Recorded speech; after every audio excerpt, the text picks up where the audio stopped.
ጠሪያ ባህሪያታቸው የተንጸባረቀ ነብይን የተላኩልን ለዓለማት እዝነት የነበሩ ነብይ እንስሳቶች መተው እሳቸው ጋር ነብዩ መሐመድ ሰለላሁ ዐለይሂ ወሰለም ጋር መተው ምንም ያረጉ ነበር ወቀሳ የሚያቀርቡባቸው ነብያችን መሐመድ ሰለላሁ ዐለይሂ ወሰለም ነበር በደንብ አድርጎ ያስቀምጣል አላህ ሱብሓነሁ ወተዓላ ስለ ባህሪያቸው በደንብ አድርጎ አላህ ስለ ባህሪያቸው ይተርክልናል እሳቸው ጦርነት ሄደው ተዋግተው አሸንፈው አንገታቸውን ደፍተው ያለ ኩራት ዝቅ ብለው የሚሄዱ ነበሩ ኩራት ያልነበረባቸው ምድር ላይ ሲኖሩ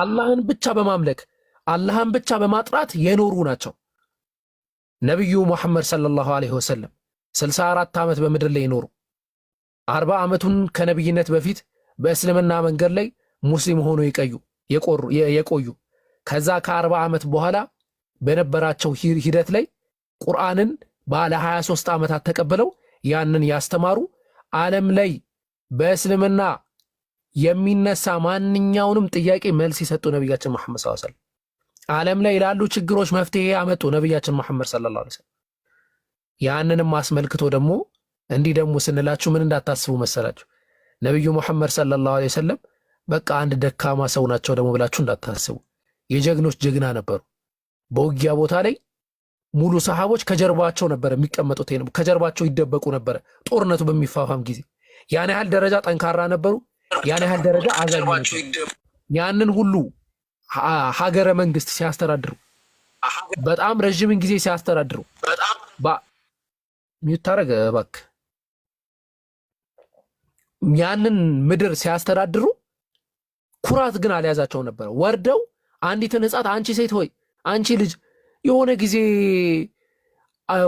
ወፊ እግሯ ተሰብሯል ብለሽኝ ነበር እንዴት ናት ተሻላት ወይ ብለው የሚጠይቁ ነብይ ናቸው መሐመድ ሰለላሁ ዐለይሂ ወሰለም እንግዲህ በሀገራችን መንግስቶች ወይ ደግሞ በመታቋቸው መሪዎች እንዳዳኟቸው የዚህን ያህል ደረጃም ነበሩ በዛን ያህል ደረጃ ደግሞ ጠንካራም ኃይለኛም ነበሩ ነብያችን መሐመድ ሰለላሁ ዐለይሂ ወሰለም ማለት ነው ዊል ዱራንት ሂስትሪ ኦፍ ፌዝ በሚለው መጽሐፉ ላይ እንዲህ አይነት ነገር ያስነብበናል በጣም በቃ አይምሮዬን ነው የሳበኝ ይዤው ስለነበረ ነው አረቦች ይላል በጣም ኢሊትሬት ነበሩ አለ ኢሊትሬት ነበሩ ምንም የማያውቁ ማንበብ መጻፍ የማይችሉ ነበሩ አለ ነብዩ መሐመድ ሰለላሁ ዐለይሂ ወሰለም ኢሊትሬት ነበሩ ማንበብ መጻፍ አይችሉም ነበር አያነቡም አይጽፉም እና ማንበብና መጻፍ አለመቻላቸው ግን አለ ለዓለም በጣም ወሳኝ የሚባለውን መጽሐፍ ቁርአንን ከማበርከት ወደ ኋላ አላረጋቸውም ማለት በዛ ምድር ላይ አረቦች በጣም በቃ ደካማ የነበሩ ማህበረሰቦች ናቸው በረሃ ላይ የነበሩ ናቸው ድሆች ናቸው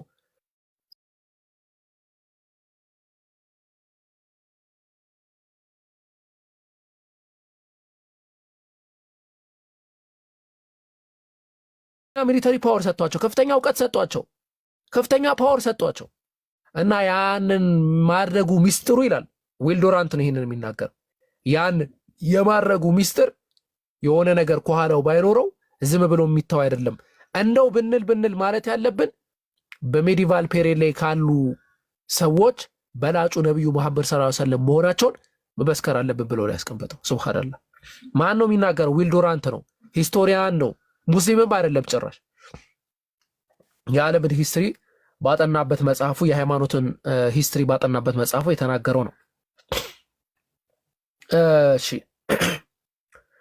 እኚህ ነብዩ መሐመድ ሰለላሁ ዐለይሂ ወሰለም እስቲ ቁርአን ላይ አንዳንድ የተገለጹ ነገራቶችን እንመልከት ሱረቱል ሙናፊቁን ምዕራፍ 63 ቁጥር 1 አላህ እንዲህ ይላል إذا جاءك المنافقون قالوا نشهد إنك لرسول الله والله يعلم إنك لرسوله والله يشهد إن المنافقين لكاذبون منافقان በመጡ ጊዜ አንተ ያላህ መልእክተኛ መሆንህን በእርግጥ ምለን እንመሰክራለን ይሉሃል አለ አላህ አላህም አንተ በእርግጥ መልእክተኛው መሆንህን ያውቃል የአላህ መልእክተኛ ናቸው የአላህ ሱብሓነሁ ወተዓላን መልእክት ይዘው የመጡ ናቸው ማን ናቸው አሁንም ሱረቱ አሊ ኢምራን ምዕራፍ 3 አንቀጽ 164 ላይ አላህ በምእመናኖች ላይ ከጎሳቸው የሆነ በእነርሱ ላይ አንቀጾችን የሚያነብ የሚጠራቸውም መጽሐፍና ጥበብን የሚያስተምራቸው የሆነን መልእክተኛ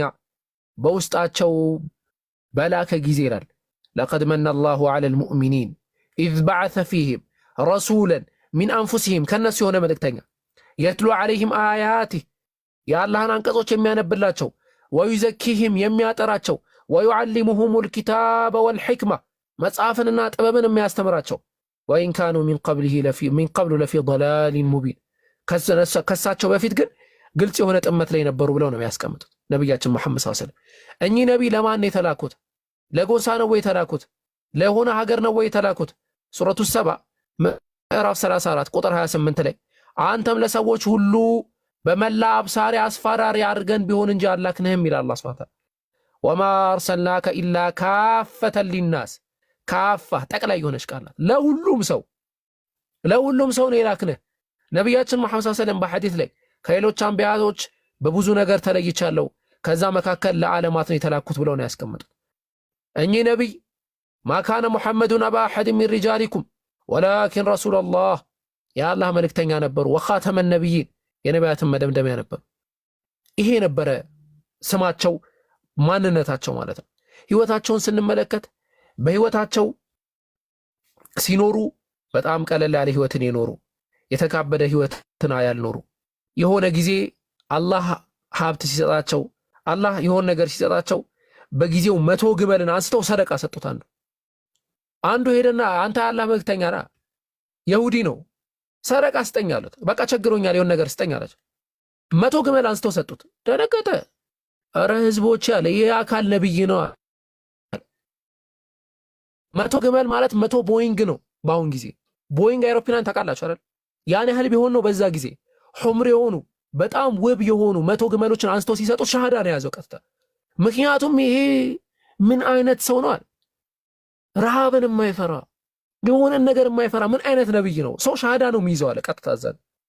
የዚህን ያህል ደረጃ ህይወትን የኖሩ ናቸው። ተርበዋል፣ ተጠምተዋል፣ ተደብድበዋል፣ ብዙ ነገር ተደርገዋል።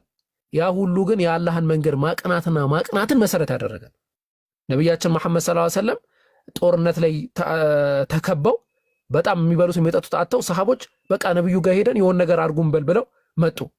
ወደ አቡበከር ሲዲቅ ሲመጡ አቡበከር ሲዲቅ ድንጋይ ያስሯል ሆዱ ላይ ከረሃብ ብዛት፣ በዛ በረሃ በዛ ቃጠሎ።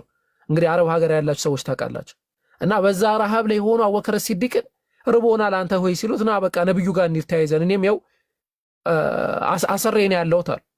ነብያችን መሐመድ ሰለላሁ ዐለይሂ ወሰለም ጋር ሲሄዱ እሳቸው 2 ድንጋይ አስረው ነው የጠበቋቸው ተርበው ማለት ነው። እሳቸው አንዴ እጃቸውን ከፍ ቢያረጉ እጃቸውን አንዴ ከፍ ቢያረጉ የዱንያን ያሉ ተራሮችን በሙሉ አላህ ወርቅ አድርግልኝ ቢሉ ወርቅ ያደርግላቸው ነበር። ግን ያ አይደለም አላማቸው፣ ሀብት አይደለም አላማቸው። ለዛ ነው ወሊድ ብን ሙጊራ ወደ ነብያችን ሰለላሁ ዐለይሂ ወሰለም መጣና አንተ ሙሐመድ ሆይ አላቸው፣ ሚስት ከሆነ የፈለከው ሚስት እንስጥህ፣ ሀብት ከሆነ የፈለከው ሀብትን እንስጥህ ወይም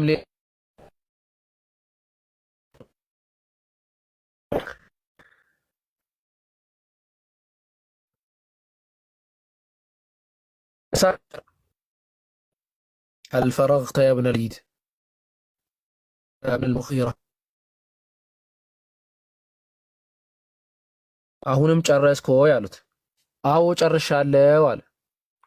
ከዚህ በኋላ ታቋጣ ነበር። እሺ ከመጀመሪያው ቢጨመርልን አቡል ሙጊራ ብለህ ቢጨመርልን። እሺ ኦኬ። ኢንተርኔት ኔትወርክ ነው አይ ቲንክ። ታገሱ እንግዲህ ምንም ማድረግ አይቻልም። هل فرغت يا ابن الوليد አሉት። يا ابن المغيرة አሉት። አንተ የሙጊራ ልጅ ሆይ ጨረስኩ አሉት። አዎ አለ። ደገሙለት። አዎ አለ። ሶስተኛም ጊዜ ደገሙለት። አዎ አለ። ከዛ ለዚህ ተርኪ መንኪ ሆነ የዱንያ ጉዳይ መልስ አይደለም የሰጡት።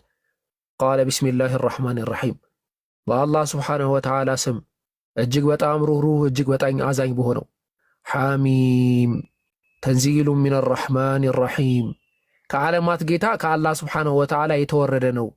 ኪታቡን ፉሲለት አያቱሁ ቁርአንን ዐረቢያን ሊቀውሚ ያዕለሙን ለሚያውቁ ህዝቦች ግልጽ በሆነ አረብኛ የተቀመጠ ነው የተብራራ ነው አለ። በሺራን ወነዚራ አስጠንቃቂም አበሳሪ የሆነ መልእክተኛ ነኝ ብለህ አላህ ነው እንግዲህ የሚነግራቸው። ፈአዕረደ አክሰሩሁም ፈሁም ላ የስመዑን አብዛኞቹ ግን እምቢ አሉ አይሰሙም አሉ። አይሰሙም። وقالوا قلوبنا في أكنة مما تدعونا إليه وفي آذاننا وقر ومن بيننا وبينك حجاب فاعمل إننا عاملون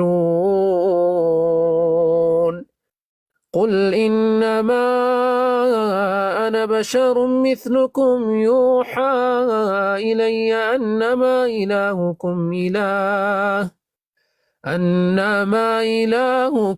إله واحد فاستقيموا إليه واستغفروه وويل للمشركين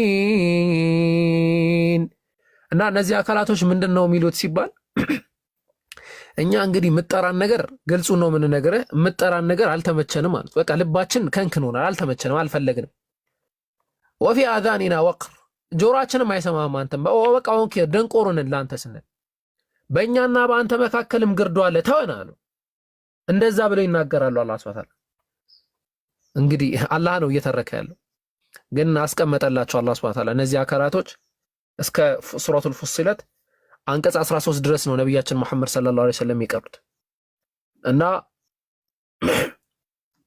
ግልጽ የሆነ ማስጠንቀቂያ ነው የተደረገው በጣም ግልጽ የሆነ ማስጠንቀቂያ ማለት ነው አንቀጽ 13 ላይ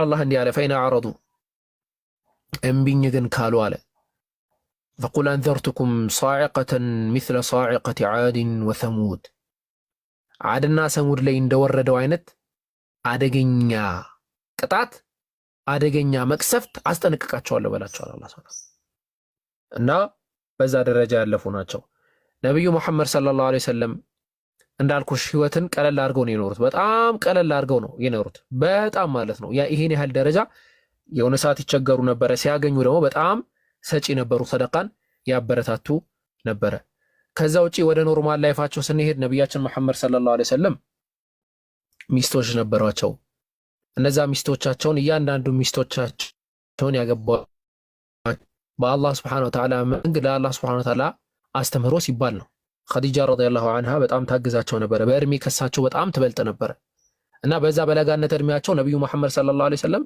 የለጋነት ስሜት ወንድ ልጅ እንግዲህ እንደሚታወቀው ሁሉም የራሱ የሆነ ስሜት አለ በዛ በለጋነት ስሜት ግን ተታለው ወይ ደግሞ ያ ስሜት ኖሯቸው ወይ ደግሞ ያው ስተት አልነበረም ሌላ ሴት አንዲት ምርጥ የሆነች ድንግል የሆነች ሴት ቢያገቡ ችግር አልነበረው ወይ ደግሞ ምርጥ ሴቶችን እንስጥህ ሲሏቸው ሙሽሪኮች እሺ ብለው ተቀበለው ላኢላሃ ኢላላህ የሚለውን ትምህርት ቢያቆሙ ችግር የነበረው ነገር አይደለም በመሰረቱ ስናስበው ማለት ግን ማንንም ያገቡት ሲባል ኸዲጃን ነው ኸዲጃ ረዲየላሁ ዐንሃ ወደሳቸው መጣ አንተን ማግባት ፈልጋለሁ ካንተ ጋር መኖር ፈልጋለሁ ነብያችን መሐመድ ሰለላሁ ዐለይሂ ወሰለም ኦኬ አሉ ለሷ ለኸዲጃ መህር ሰጥተው በጣም ውድ የሚባሉ አይ ቲንክ ወደ 100 ግመል አንዳንዶቹ በወርቅ ደረጃ የተመኑ አሉ ወደ 100 ግመል መህር ሰጥተው ኸዲጃን አገቧት ማለት ከዛ ኸዲጃ ረዲየላሁ ዐንሃ ለሳቸው በጣም የህይወታቸው መሰረት ነበረች በጣም ምርጥ ሚስታቸው ነበረች ሶ ኸዲጃ ረዲየላሁ ዐንሃ ደግሞ ወደ ነብያችን መሐመድ ሰለላሁ ዐለይሂ ወሰለም ላይ ትሞታለች ከትንሽ ጊዜ በኋላ ማለት እሳቸው ስትሞትባቸው ነብያችን መሐመድ ሰለላሁ ዐለይሂ ወሰለም አንዲትም ሴት ጋር አላገቡም ነበር 2 ዓመት ሙሉ አስቡት እንግዲህ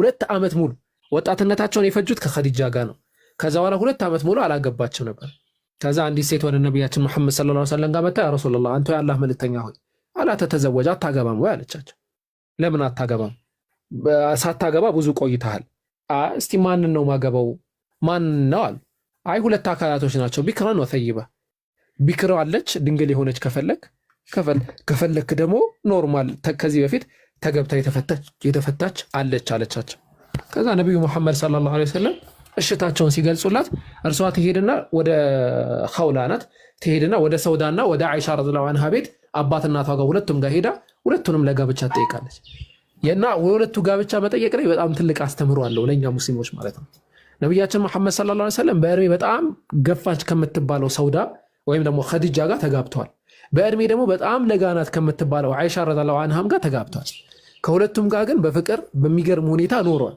ሶ ህይወታችንን እኛ ከነሱ እንቀስማለን ገብቷቸዋል አሁን ነገ ከነገ ወዲያ አንተ ማን እንደሚገጥማ አታውቅም ከገጠመህ ሰው ጋር እንዴት ተስማምተህ መኖር እንደምችል የሚያስቀምጥ ነው ሶ አይሻ ረዲየላሁ ዐንሃ ያኔ 6 ዓመቷ ነበር ሶ 6 ዓመቷ ላይ ታጨችና ለጋብቻ በዛ እድሜዋ አልደረሰችም ነበር ሶ አንተ ትጠበቅና በ9 ዓመቷ እድሜዋ ሲደርስ በ9 ዓመቷ ከነብያችን መሐመድ ሰለላሁ ዐለይሂ ወሰለም ጋር አብረው መኖር ጀመሩ ጎጆ ቀልሰው ማለት ነው። ከዛ በኋላም ብዙ ነብያችን ሰለላሁ ብዙ ሚስቶችን አግብተዋል። እያንዳንዱ ሚስቶቻቸው ግን ያገቧቸው በአላህ Subhanahu Wa Ta'ala ትእዛዝ ፕላስ ኦፍ ዛት ደግሞ ሸሪዓዊ ምክንያት ወይም ደግሞ ዲናዊ ምክንያትን መሰረት ያደረገ ነው እንጂ የፍትወትን ጉዳይ ምናምን እንደዚህ አይነት ነገር የሚያስጨንቃቸው ነብይ አልነበሩም። ነብያችን መሐመድ ሰለላሁ ዐለይሂ ወሰለም ልጆች ነበሯቸው። ወንድ ልጅ ነበራቸው፣ 3 ወንድ ልጆች ነበራቸው። ሴቶች ደግሞ ወደ 4 የሚደርሱ ልጆች ነበሯቸው ነብያችን መሐመድ ሰለላሁ ዐለይሂ ወሰለም ማለት ነው። እና እነዚህ ልጆች አጠቃላይ የወለዱላቸው ከነብያችን ሚስቶች መካከል ኸዲጃ ቢንት ኹወይሊድ ከልጅ ኢብራሂምን ነው ያልወለደችው። አስለን ከኢብራሂም ከሚባለው ልጃቸው በስተቀር ሌሎችን በሙሉ ወልዳለችዋለች። ማርያ አልቅብጥያ ደግሞ ኢብራሂምን ወልዳለች ማለት ነው። የመጀመሪያ ልጃቸው ቃሲም ተብሎ የሚጠራ ልጃቸው ነው። በመካ የተወለደ ነው። የነብያችን መሐመድ ሰለላሁ ዐለይሂ ወሰለም ልጅ ነው። ነብያችን ለዛ ነው አብል ቃሲም ተብለው በቅጽል ስም ይጠሩ ነበረ። ነገር ግን ነብያችን መሐመድ ሰለላሁ ዐለይሂ ወሰለም ይህ ልጃቸው የሞተው በጣም በትንሽነቱ ነው።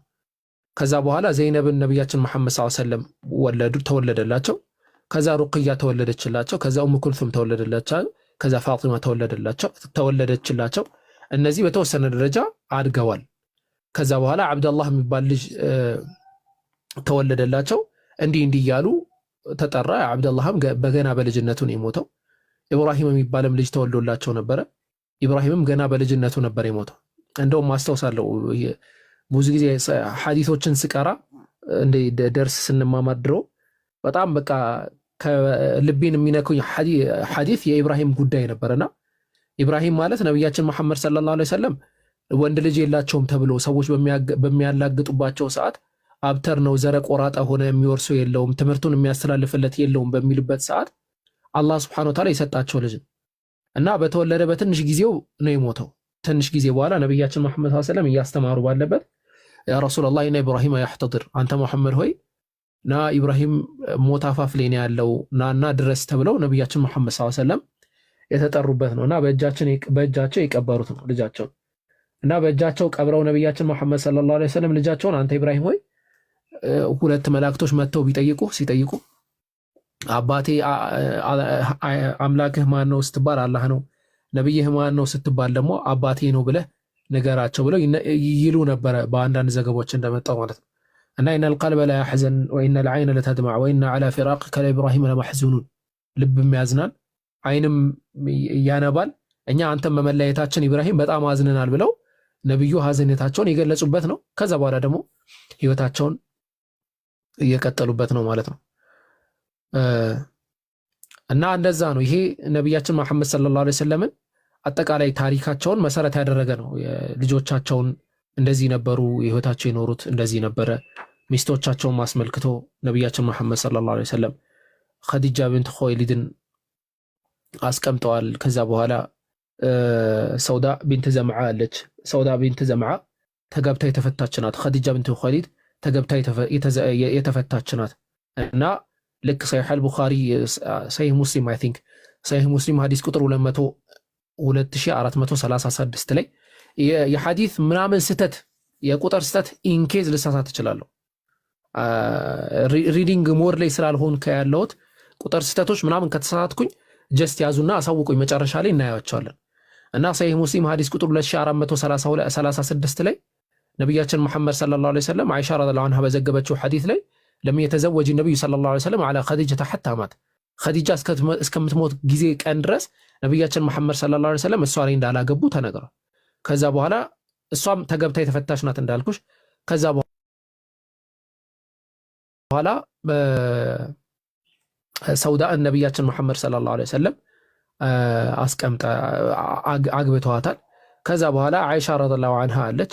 ከዛ ደግሞ እንዲህ ያለ ከአይሻ ረዲየላሁ ዐንሃ ቀጥሎ እንዲሁ እያሉ ይቀጥላሉ። እንደዚህ እንትና ኡሙ ሰለማ አለች፣ ሐፍሳ አለች፣ ቢንት ዑመር አልኸጣብ አለች፣ ዘይነብ ቢንት ጀሕሽ አለች ወገይሪህም እንደዚህ ያሉ ብዙ እነ ጁወይሪያ ቢንት አልሐሪስ የመሳሰሉት አሉና እነዚህ ነብያችን መሐመድ ሰለላሁ ዐለይሂ ወሰለም አግብተው በጋብቻ ህይወታቸው ኖረዋል። ያው የጋብቻ ህይወታቸው አስመልክቶ ራሱን የቻለ ትልቅ ትምህርት ነው። ብዙ ሚስት ያገቡበት በጣም የሚገርም ሚስጥራት ምናምን አሉ። ኢንሻአላህ እነሱን ሌላ ጊዜ ሰፋ አድርገን እንመለከተዋለን። በጣም ረጅም ሐሳብ ነው፣ እኔም ደከመኝ። ኦኬ ሳብጀክቲቭ የሆነ ጥያቄ ካለሽ ያነሳናቸው ሐሳብ ላይ ስፔሲፊክሊ ሳብጀክቲቭ ጥያቄዎችን ማንሳት ትችላለሽ። እሺ በደንብ ትኩረት ነበር የሰማሁት። ኦኬ ሳብጀክቲቭ ምናልባት መሰረት ያደረገ እዚህ ቶፒክ ላይ እዚህ ሐሳብ ያልከው ነገር እንደዚህ ነው አልገባኝም ወይ ደግሞ ጥሩ ትክክል አይመስለኝም የምትይው ካለ እሱም ማንሳት ትችላለሽ።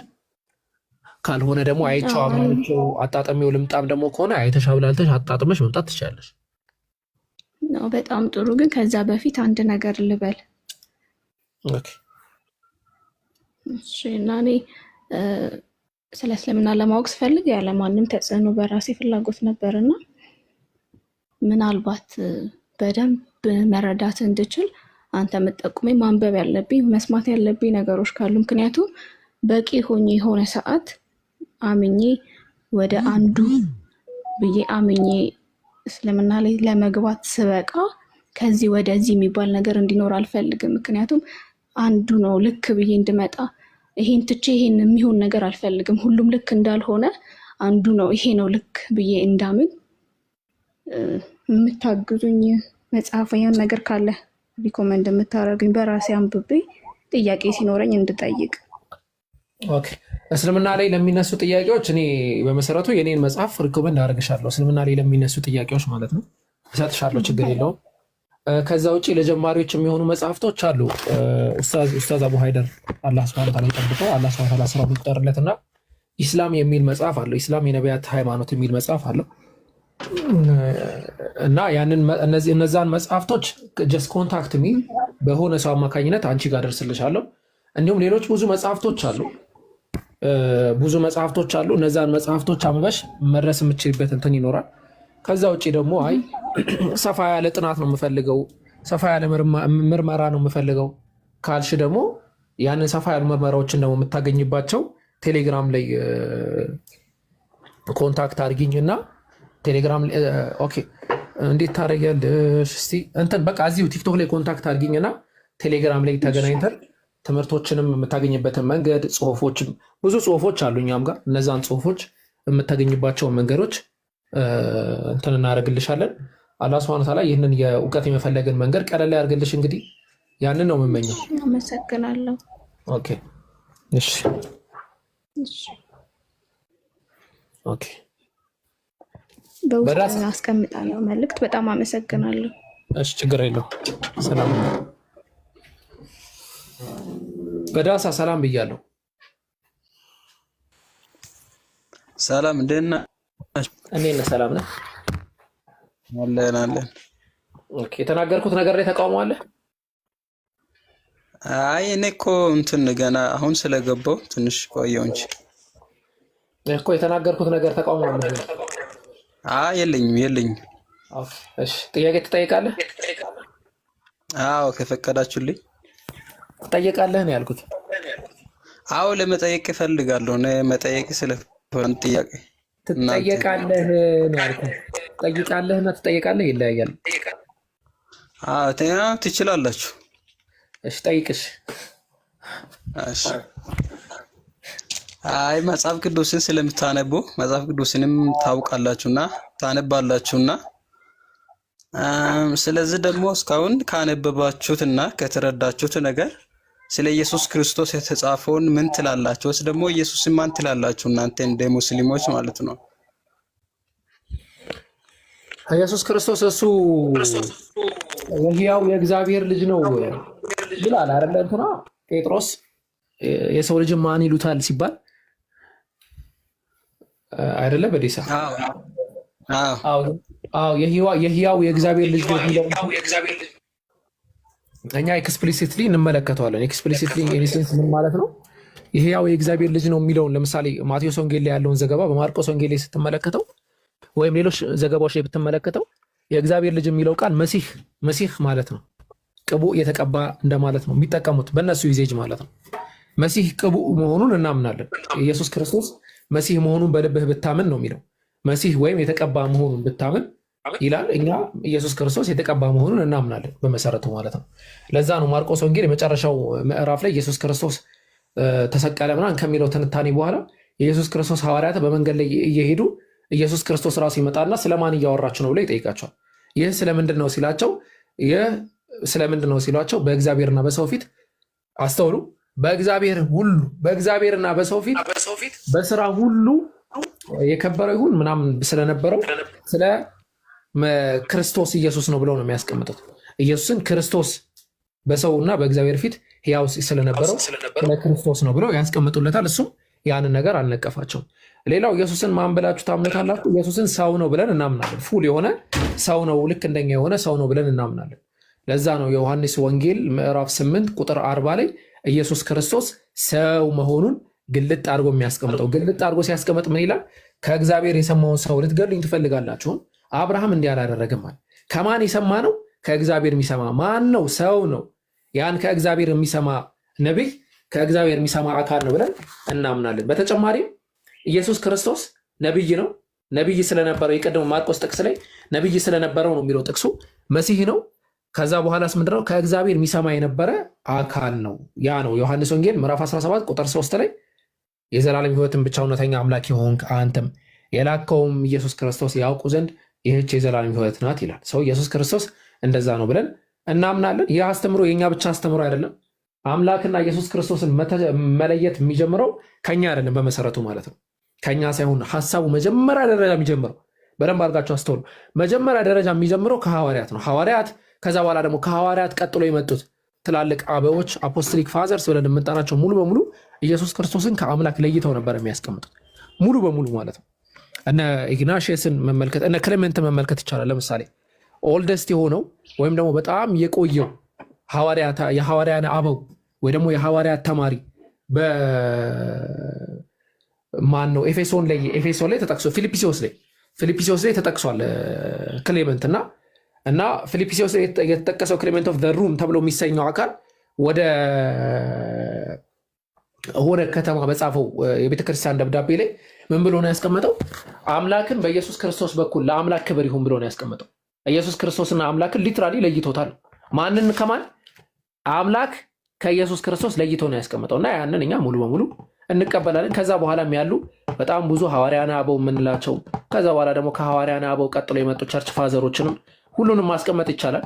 በሐሳብ ደረጃ ራሳቸው ኢየሱስ ክርስቶስን አምላክ ለማድረግ ከጣሩት ትንሽ ኤሌት ከሆኑ አካላቶች በተቃራኒ ማለት ነው። ኤሌቶች አሉ እሱን አምላክ ለማድረግ የጣሩ ማለት ነው እና ያንን ነው ምናምነው ብደሳ። እሺ እንትን አንድ ነገርም ማለት ግልጽ ያገንትን መልስ ስለሚፈልግ ልጅ ነው ግን የአብ ልጅ ብላችሁ ታምናላችሁ? ኢየሱስ የአብ ልጅ ነው ብላችሁ ታምናላችሁ? ካነበባችሁት ማለት ነው። አታምኑ? አዎ። ኦኬ የአብ ልጅ ነው ብላችሁ አትቀበሉትም ማለት ነው። አዎ። እና ግን ብዙ ቦታ ላይ አባቴ እያለ ሲያወራ አይታችሁታል ሲታነቡ መቼም።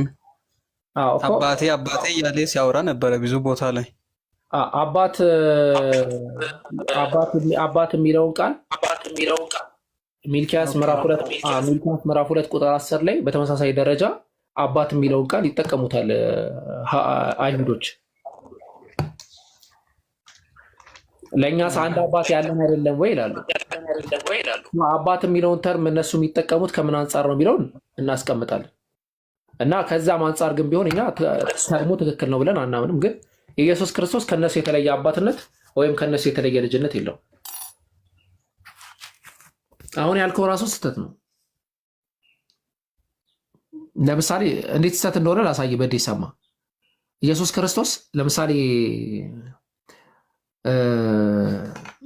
አባቴ አድነኝ ብሎ ይጠይቅ፣ አባቴ አድነኝ ይል ነበር አይደለ?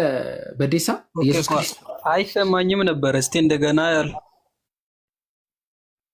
ኮነ ወደ አላት እንትን ብለህ ትንሽ ኦኬ፣ ችግር የለውም እኮ እዚህ ሐሳብ ኢየሱስ ክርስቶስ አባቴ አድነኝ ይል ነበር አይደለ?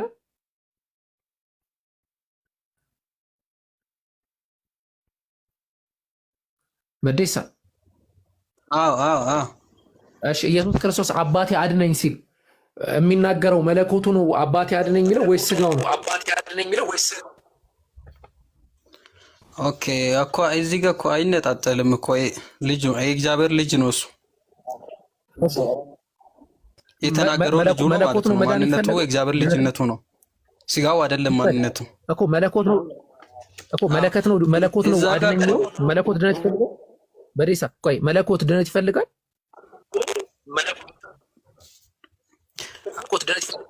አምላክ እንደሆነም አት ሴም ታይም የእግዚአብሔር የሱ ልጅ እኮ ነው፣ የአብ ልጅ ነው ኢየሱስ።